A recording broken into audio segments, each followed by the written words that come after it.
Where's that case when you decide you want to try it? I'm gonna plug this one in too. Watch the down. There's something you can do when your last gold dollar's gone.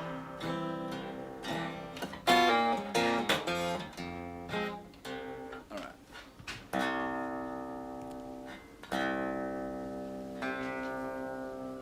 Just had to warm up a little bit there. All right. Cool. I think no. He's gonna stay when he actually does.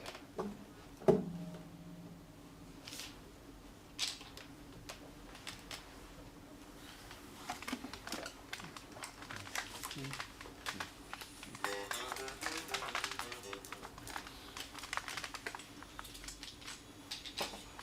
Keep them straight up. Mm-hmm. Mm-hmm.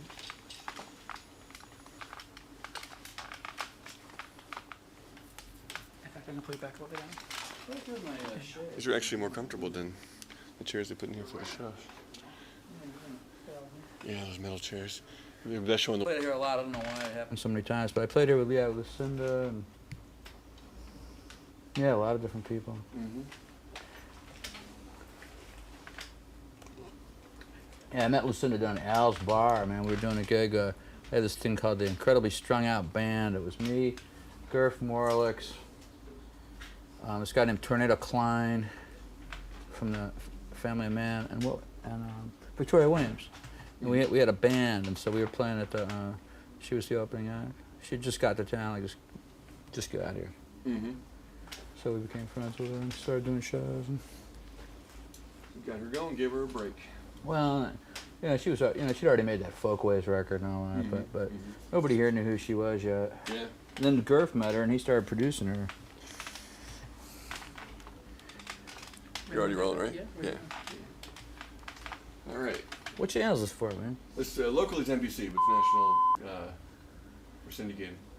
Cool. But NBC, LA, New York, and Chicago. Cool, man. We're on in Canada. Canada. Cool. Everywhere. You get letters from up there in Canada? Probably. I don't see emails. We get but we also put this online. We're the pretty much #1 entertainment website now other than TMZ. So. Really? So we'll put your raw performance up too, which will be good. Oh, cool. Hey, Dan, you want to hold on to this highly valuable iPhone here? Yeah, Lincoln. Hey. It's all right. Good to see you. Good to see you too. Yeah, I think, no, it's not off. It's not off. All good. Cool. Thank you. Uh-oh, we got a call. Perloff. A guy named Perloff just called. Thanks, man.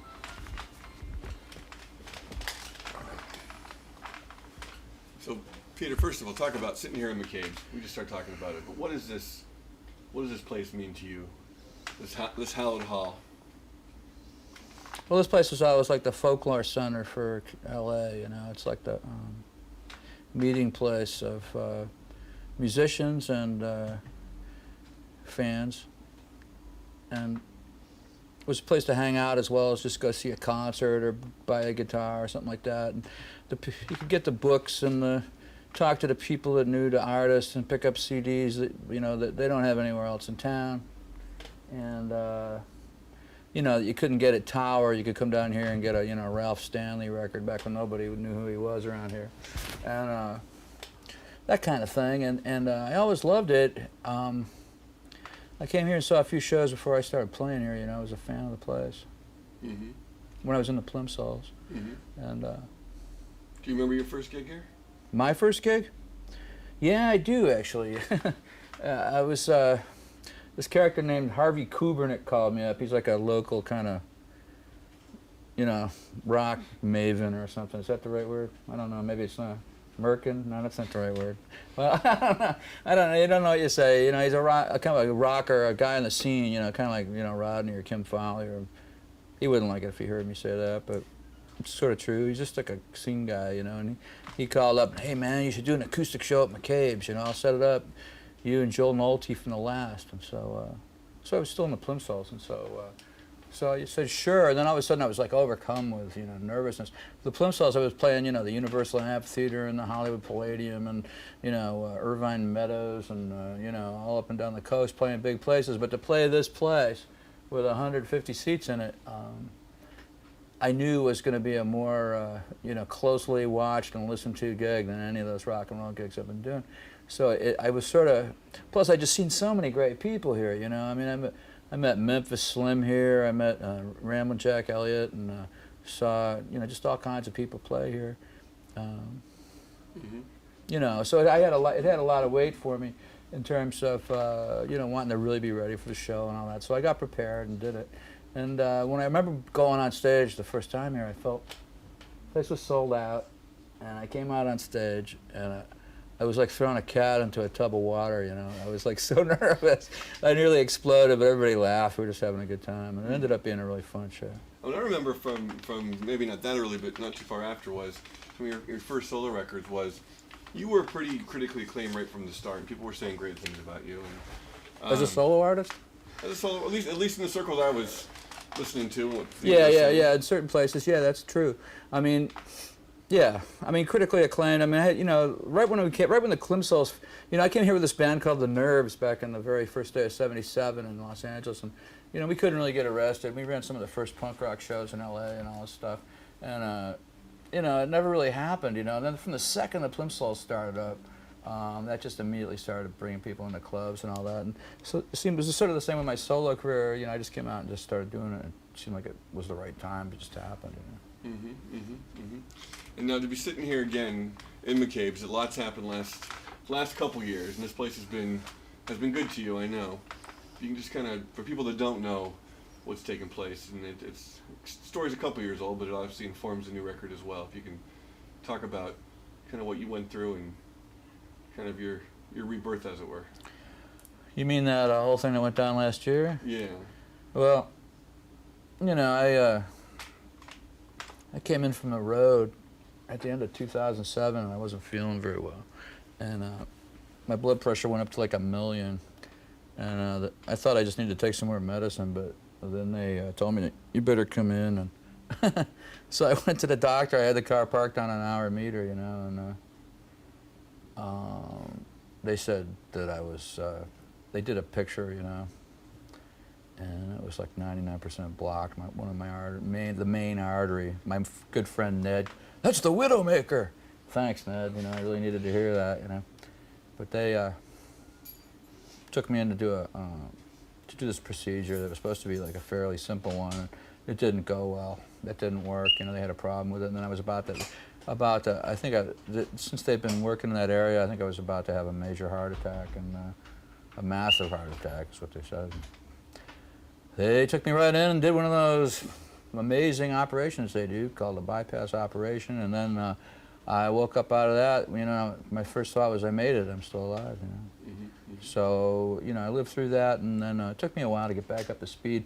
And you know, at that point, I had like just this massive hospital bill. I didn't have any insurance. You know, being a touring musician on the on this end of things, you know, I was just, you know, I'd had some insurance in the '90s, but I wasn't covered anymore. I've went through some problems and, you know, divorce or something, and all these things happening. McCabe's had a big benefit here. A lot of my friends came out and they played a gig, and like it was like a weekend of gigs, and it really made a big dent on the hospital bills. So it was T-Bone Burnett, Dave Alvin, and Stan Ridgway, and Loudon Wainwright, and Van Dyke Parks, and Richard Thompson. And among those people, yeah, it really bailed me out, man. I'll wait for this tour. Yeah, you know, it really was a big change for me, you know, and it was. I'd been on the road every year for years, but that was the first time I took that much time off. So you know, it was like about I think I did like 3 gigs all that year, you know, and that was last year. So I'm just getting back to it now, you know, to really gig. And I made this new album in December, and you know, it's just coming out now. But yeah. Sometimes an album, after going through something like that, a lot of artists have gone through different travails, and it could be a slow, morose affair about death and things like that. And this is, if not celebratory, it's at least it's a rockin' record. Yeah, it is. It's a rockin' record, you know, like a rock and roll record. It just felt like the natural thing to do. You know, I didn't feel, you know, I didn't feel like I was going to make my mortality record or something like that. You know, I've been aware of mortality since I was 3, and you know, lady next door that used to give me candy, she, you know, she passed away, and it was really upsetting. That was a long time ago.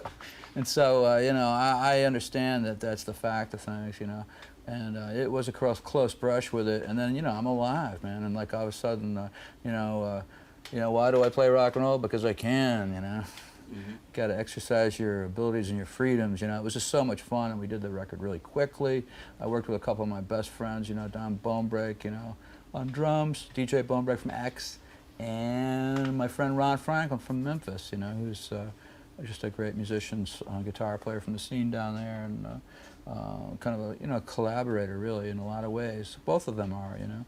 And so it was really fun, and we did a gig here, and the gig was so much fun. And then on Sunday, the gig was like Friday night, and Ron, he lives in Minneapolis now, and he came out here to play the gig with me, and he was staying in our house. We were all hanging out, and you know, I just you know, started pulling out these songs, and we were playing them by the piano and singing and goofing around. And then we wrote a few more, you know, over the weekend, and then said, hey, let's go in the studio. And we ended up going in the studio on the Tuesday, I think it was, after McCabe's, and we cut all the tracks that Tuesday, you know, like wham, live to analog tape, which is the way we like to work. And then there's nothing digital on the record. Laid the whole thing down, and then I went in the next day and cut like we cut all this stuff, like, you know, 2 guitars and drums, and then I went back the next day, like the Beatles did, you know. I remember reading about that, like you go in the next day and do the bass to the tracks. So I cut the bass, you know. I laid bass on all the tracks. I used to be a bass player in the Nerves, and so I hadn't played bass on a record since, you know, 1977 or something like that. So 78 maybe. You know, one thing that really got me going on this record was the year that I was out of action.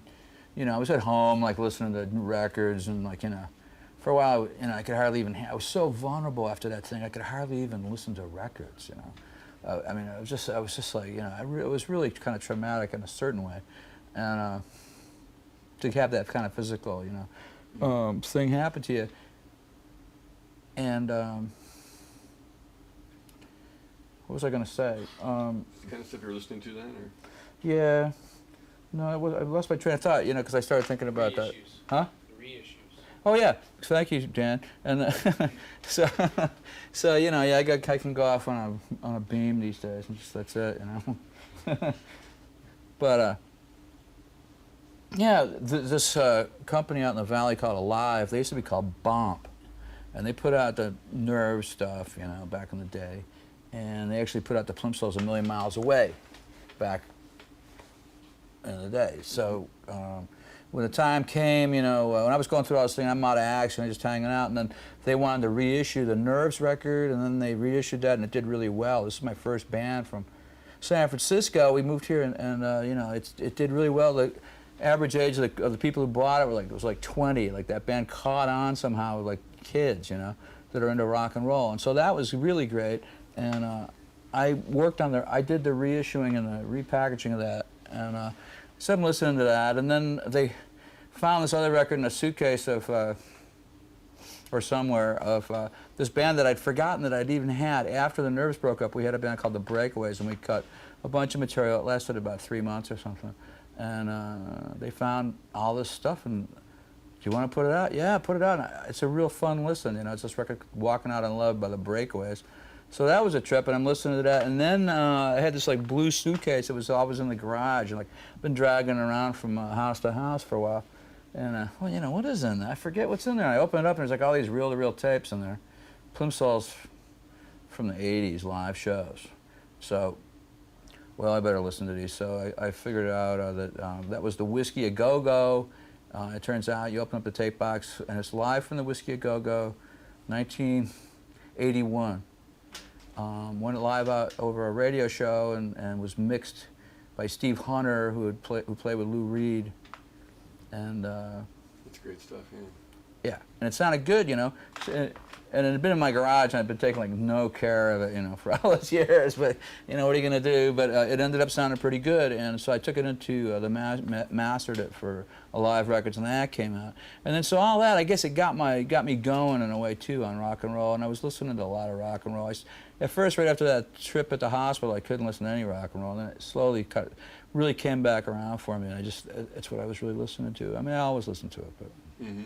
Well, all this goodwill towards you, towards that old music, towards, you know, getting you better and paying the bills, and you were still coming off a Grammy nomination not long before that. It's been the year before that. Yeah. It's been a good couple of years. Oh, you know, yeah. I mean, I've been playing music and staying on the road. I mean, that's always like, you know, as long as you're still inspired to play and make music as a musician, you're successful. You know, you're going out and find. So you keep on doing what you want to do, go out and playing for people that are digging it. You know, that's cool, but I was like way under the radar, and then yeah, I made that record for Yep Rock that got a Grammy nomination. I guess that was the start of a thing there. I was on the road all, you know, I go over to Europe and play over there in England, Ireland,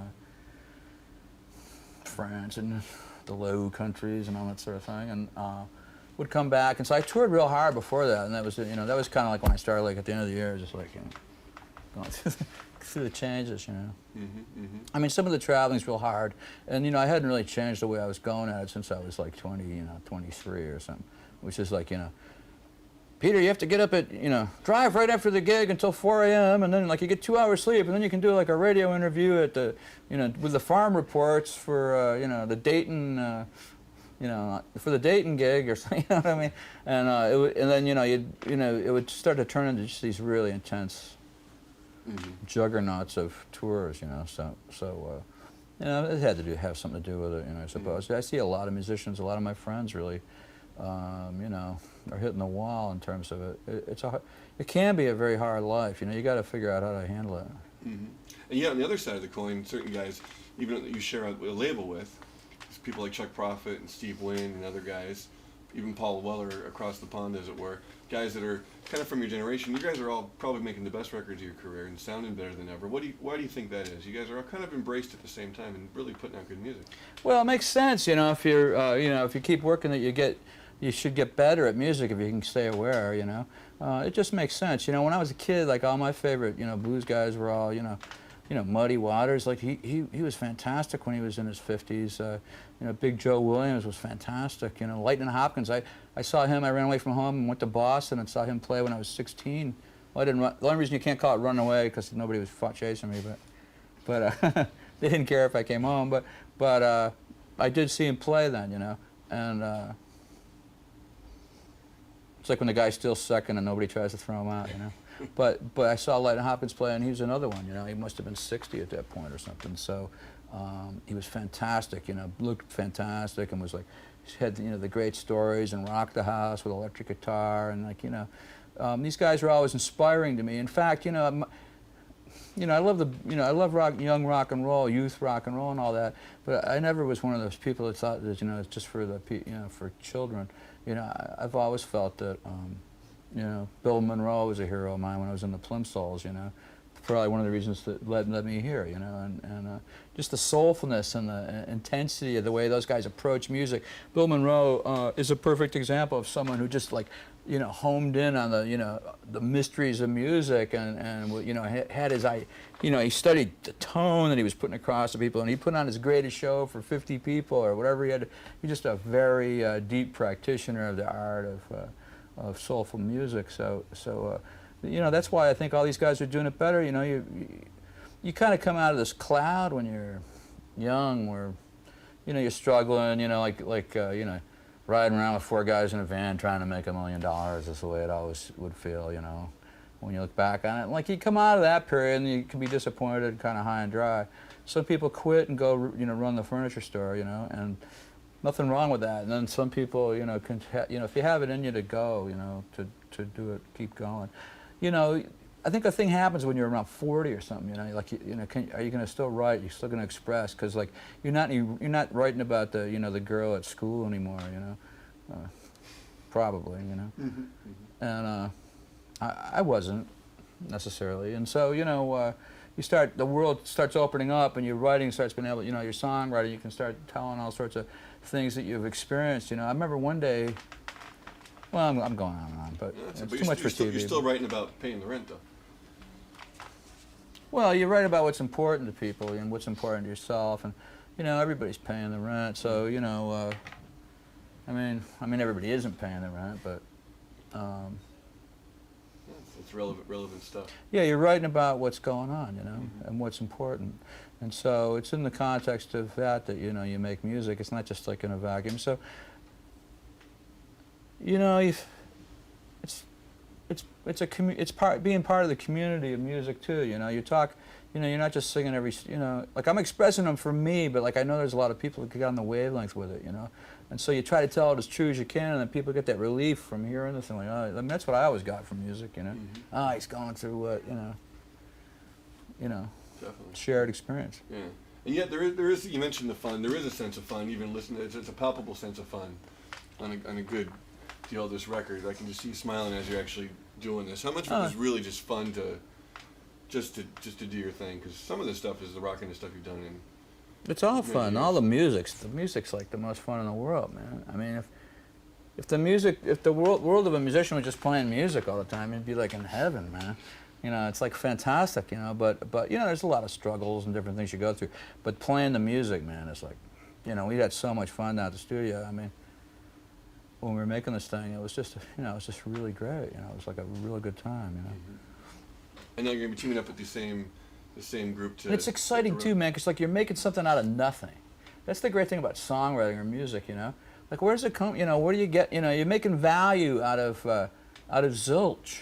You know, it's like, you know, whoa, we got a song, you know, poof, you know, and that's always been an exciting thing. That's why I've always loved songwriting, you know. So you kind of, you know, it just takes a pencil, you know, you borrow a pencil and you get a scrap of paper, and now you're a songwriter. You know? But not everyone can do that well. So it's appreciation of your own talent, your own ability to do that. Yeah, I've always enjoyed doing it. And, you know, it's been something I just, you know, ever since I was a little kid, I've been writing songs.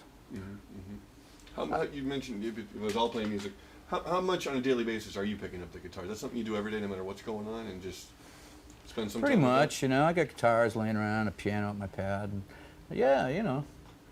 I mean, play that electric guitar, even just sitting there, and you know, around. You know, I got them laying around the house. I won't plug them in. I'll just sit there and play. You know. Sometimes I plug them in and play. You know, all different things. You know, I'll go through periods where I don't play that much. You know, I'm always listening, and you know. I'm hearing music in my head. I don't have to always pick up a guitar, you know. Like a lot of these songs, like they started. I mean, some of the ideas for some of the stuff, they just sort of start in your mind, you know. And you know, then all of a sudden, like you get around a guitar and like you know they bust out. But yeah, I play. It's a daily thing for me. Yeah, you got to keep playing. I mean, you know. Don't want to lose your calluses, you know. When I came back out of, my hands were a little sore. Like when I went through the whole thing last year, there was a period there when I didn't play. And then I started playing, you know, and they had me on different stuff at the, you know, the hospital, like to keep you from feeling the pain and what they did to you, you know. And I don't know what it was, but I started playing some real weird stuff, and I think it might have been what they had me on, because I would go over to the piano like, and like play these chords like I've never played before or since, you know. It was like, you know, diminished chords. Like just the eeriest stuff, you know. Like, wow, where's this coming from, you know? And so that was sort of the first thing I did. And yeah, it was just fun to sit there and play. I mean, I've always, you know, made up songs. Ever since I was 11 or 10 or 11, I've been playing guitar and making up songs and writing down stuff. And you know, it's just always been what I do.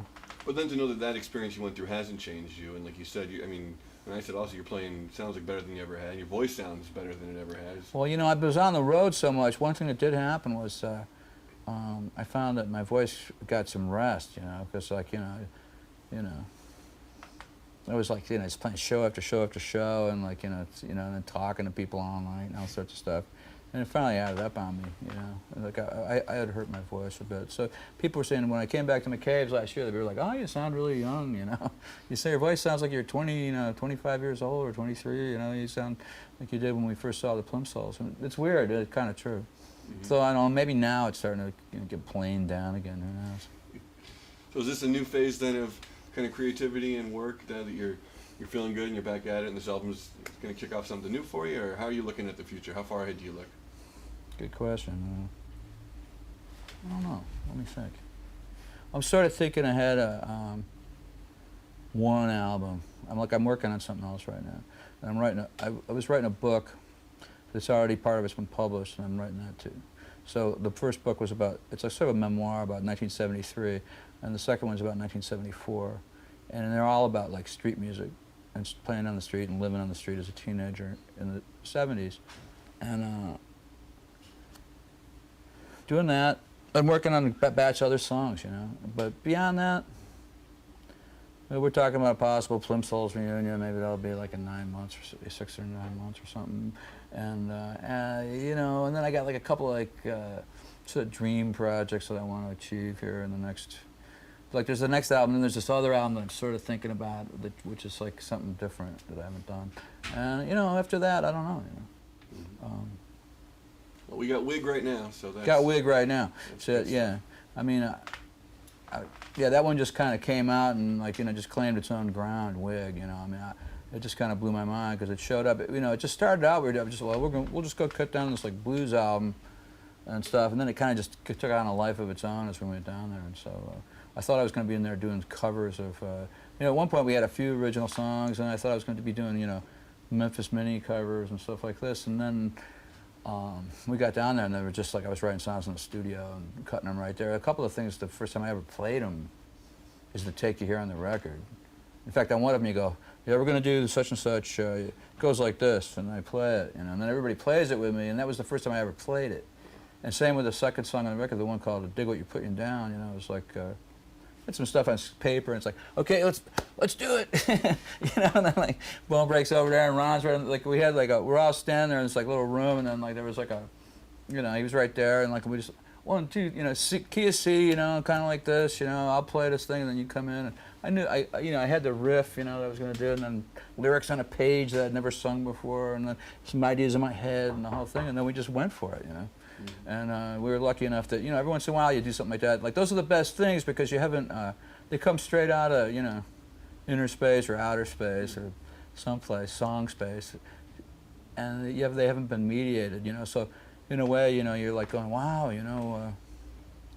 I mean, in a way, you do things like that, and it's almost like you're finding out what the things are about at the same time as other people are, you know.